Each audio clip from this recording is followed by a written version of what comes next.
So as I'm writing this, it's only been a couple of hours since Letter from the Producer Live finished during FanFest 2018. During this, we were given information about Blue Mage.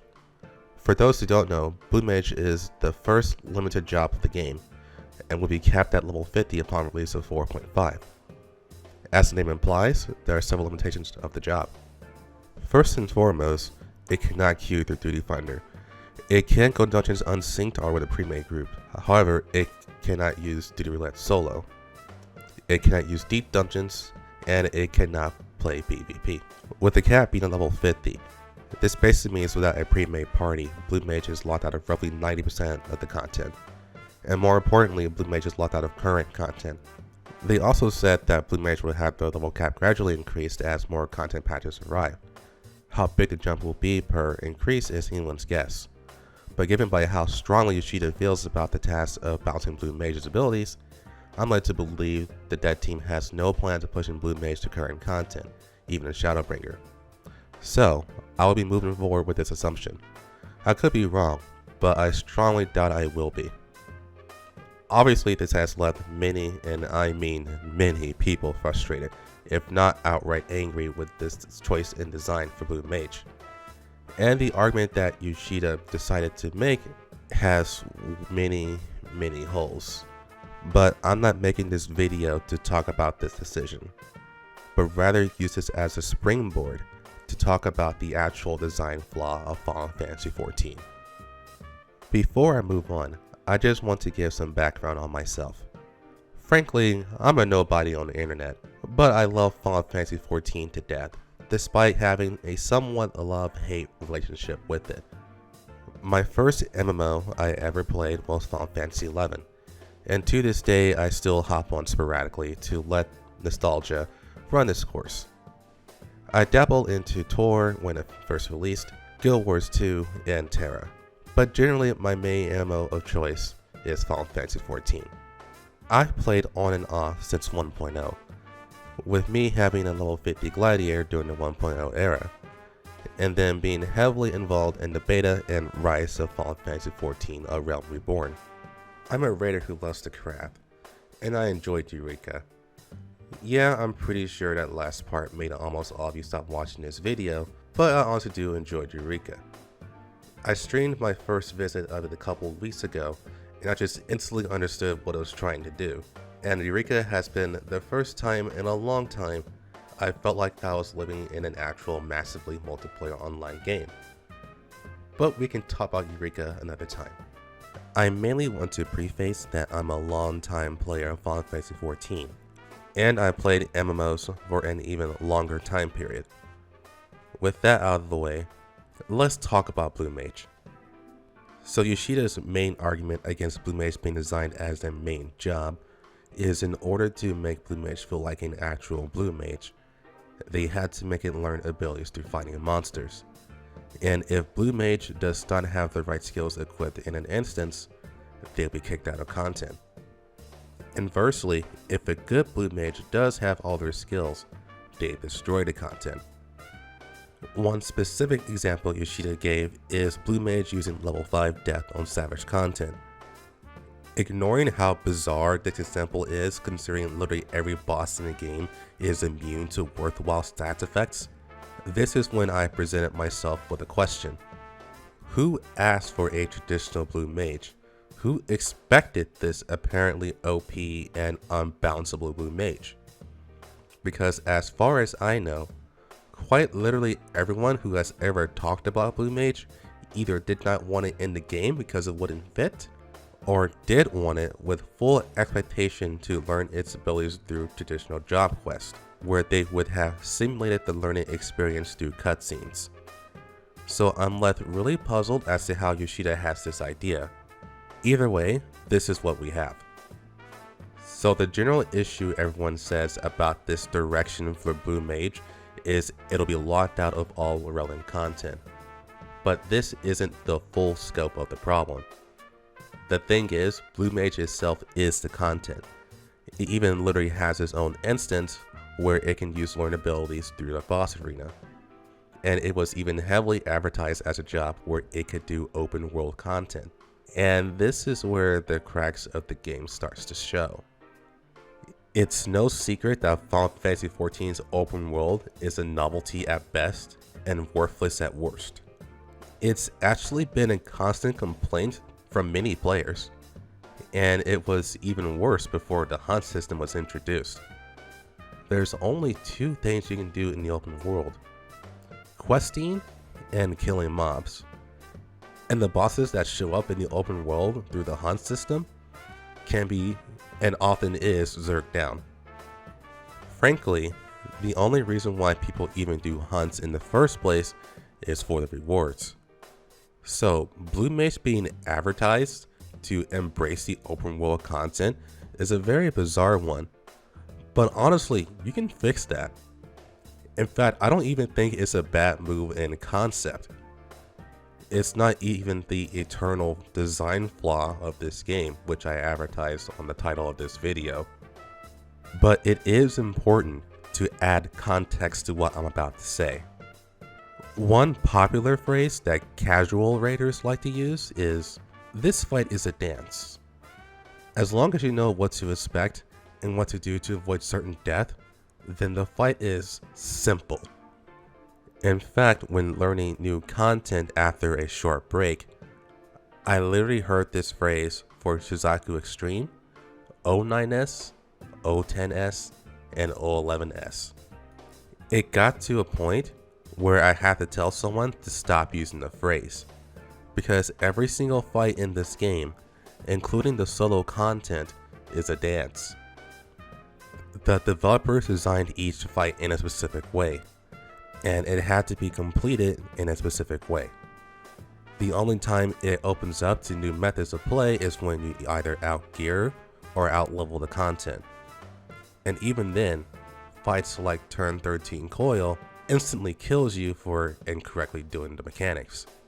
But therein lies the problem. Every single fight in this game is balanced around your roles: tank, healer, and DPS. In fact, I'd go as far as to say it's tank, healer, melee DPS, and ranged DPS, due to enraged mechanics, assuming you have a ranged job to maintain uptime. So if anything breaks these roles, such as Blue Mage, it becomes a balancing nightmare to account for it in the dance. And this isn't something new either. This was a massive issue back in Heavensward with the tank jobs, particularly Dark Knight. Dark Knight was built to be a magic-based tank. It would have the best magic defense in the game. However, if a fight does not have magic in its fight, what exactly does Dark Knight bring to the table? Square Enix kind of saw this problem, which is why they decided to make nearly every boss fight in Gordius to be heavily based on magic damage. This, however, caused Paladin to be heavily criticized by the community as being too hard to heal, because during this time, Paladin shields could not block magic. As a former tank myself, I understand Paladin was actually fine during this period, and it could push through the content. And it was only really A12S where Paladin's design flaw really started to show. But the fact remained that Dark Knight was just straight up the better job, with Warrior having all of the above and being the king of tanking in general. So what was the best way to solve this issue? Well, obviously it's to allow Paladin to block magic. But then we run into the problem with balancing. By allowing Paladin to block magic, the unique aspect of Dark Knight goes away, as Paladin would be able to handle any and every fight, with Dark Knight only being able to boast about having higher damage. At the end of it all though, Square Enix did allow Paladin to block magic come Stormblood, and even pushed his damage and utility to absurd levels, doing even similar damage to Warrior on release. Now Paladin became the king of tanks, and Dark Knight had and still does have nothing going for it. The reason why I remember this so much was because I was actually a Paladin main back in Heavensward. I couldn't really get into any statics without leveling Warrior or Dark Knight first. So I did that after a couple of days of letting myself understand the current state of the game. The thing is, this is actually not automatically a bad thing. I'm about to say something controversial here, but it's actually okay for a job to be excluded from content just because it isn't what the party needs. It only becomes a bad thing when developers chooses to design their content in a specific way, where it cannot handle it being done in a way it wasn't meant to be. This is the dance I was referring to previously. There was a time in 2.0 where dungeons were speedrun a lot differently compared to how the speedrun meta is today. Today, the speedrun relies heavily on raw damage. But what if I told you back in the day, Paladin was the best job at speedruns? Why, you ask? Because, well, Warrior was bad, but also because Paladin had enough defensive cooldowns to literally run from one end of the dungeon to another and then sacrifice themselves, forcing all of the mobs to reset their positions. The Paladin then gets raised and they move on to fight the boss. And this was a very common tactic to farm tombstones until the dead team put an end to it by putting multiple gates up, forcing all enemies to be killed before they moved on. By forcing the game to be played a specific way, they in turn created a specific meta. For this game, I like to call this the DPS meta, as Square Enix has basically turned all jobs into DPS, as no other method of strategy works. Again, back in 2.0, Ifrit on hard mode could be stun locked and pacified, and tanks were tasked with stunning Ifrit's eruption to make it easier on players. Ignoring the fact that nowadays we can dodge eruption in our sleep, this was a developing meta that was immediately stopped cold when extreme modes made bosses immune to stats effects. Even the majority of adds during raids could not be affected by crowd control abilities, thus rendering abilities like Shield Bash, Repose, and Tribind before its buff useless. Random question, but did you know that Flash has a blind effect? Anyway, they did not want to exclude any jobs in any content. During the 2.0 speedrun meta, you were useless if you were a warrior or dragoon. When they started getting bosses, Black Mage and Bard were highly sought out while melee jobs were not desired, because they did a lot more AoE damage. When Warrior got its buff in 2.1, Warrior became massively preferred over Paladin for its damage. In fact, Warrior became preferred for just about everything until Stormblood, when Square Enix gave away for Paladin to do AoE damage. This game's dance is balanced around damage. Damage is the main driving factor behind many decisions of the development team, and even the player base. My main job, for instance, is Red Mage, but it is commonly called Res Mage because Summoner and Black Mage deals more damage, and Red Mage is only useful for raising. This is obviously a gross exaggeration of the DPS disparity between the jobs, but when you can switch between jobs with a simple click of the button, why would you ride or die with one specific job when you can make your raiding life easier by having a job that deals more damage? Admittedly, Square Enix gets this, which is why they choose to balance jobs by how much damage they output instead of what they actually bring to the table. And nowadays, if your utility doesn't increase damage, it's useless utility. And ultimately, this is the issue they find in Blue Mage. Blue Mage doesn't fit their framework behind the dance, and in their eyes, Blue Mage would either be underpowered, overpowered, or just only Blue Mage in name only. And while I do applaud them for being so passionate to bring in Blue Mage as its true form, I also have to criticize the restrictions they placed upon themselves when they decided to depower and neuter all theory and experimentation behind each job. Blue Mage isn't going to be in the main content because its sheer spell list can't fit into the DPS meta, which is why it's getting its very own content where it'll have its own unrestricted dance. I want to again state I do not believe this is automatically going to be bad content. In fact, I believe this will be good content and it'll help a lot of people through the weight of Shadowbringers release.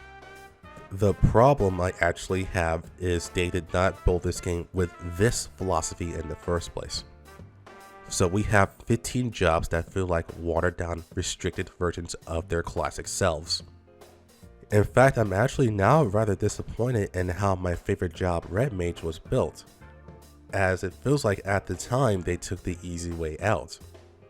Imagine that every single job in this game was built like Blue Mage, and then the endgame content is just finding out ways to absolutely murder bosses with our powerful abilities. Bosses would still have their mechanics that people had to dodge, but perhaps the standard 2 tank, 2 healer, and 4 DPS party list would instead be categorized as defense spec paladin with immunity to stats effects, DPS spec Dark Knight with all abilities using the blood gauge to burst damage, healer spec Red Mage with all enfeebling spells ready to go, support spec Bard with high damage mitigation, etc, etc, etc. Suddenly, the game seems a lot more variant and fun, at least to me. So personally, I'm not angry or upset about Blue Mage. I'm upset about what could have been, and puzzled as to why Yoshida and the dev team are suddenly so concerned with classes being true to themselves, because the vast majority of jobs in this game are nowhere near close to that. So now that I've talked about this, I'm interested in seeing what everyone else thinks. I do apologize for the audio quality. I'm rather sick, and it's been the first time in a long time that I have made any content for YouTube. But I would love to hear your thoughts on what I've stated, and let's have a healthy discussion about the state of the game.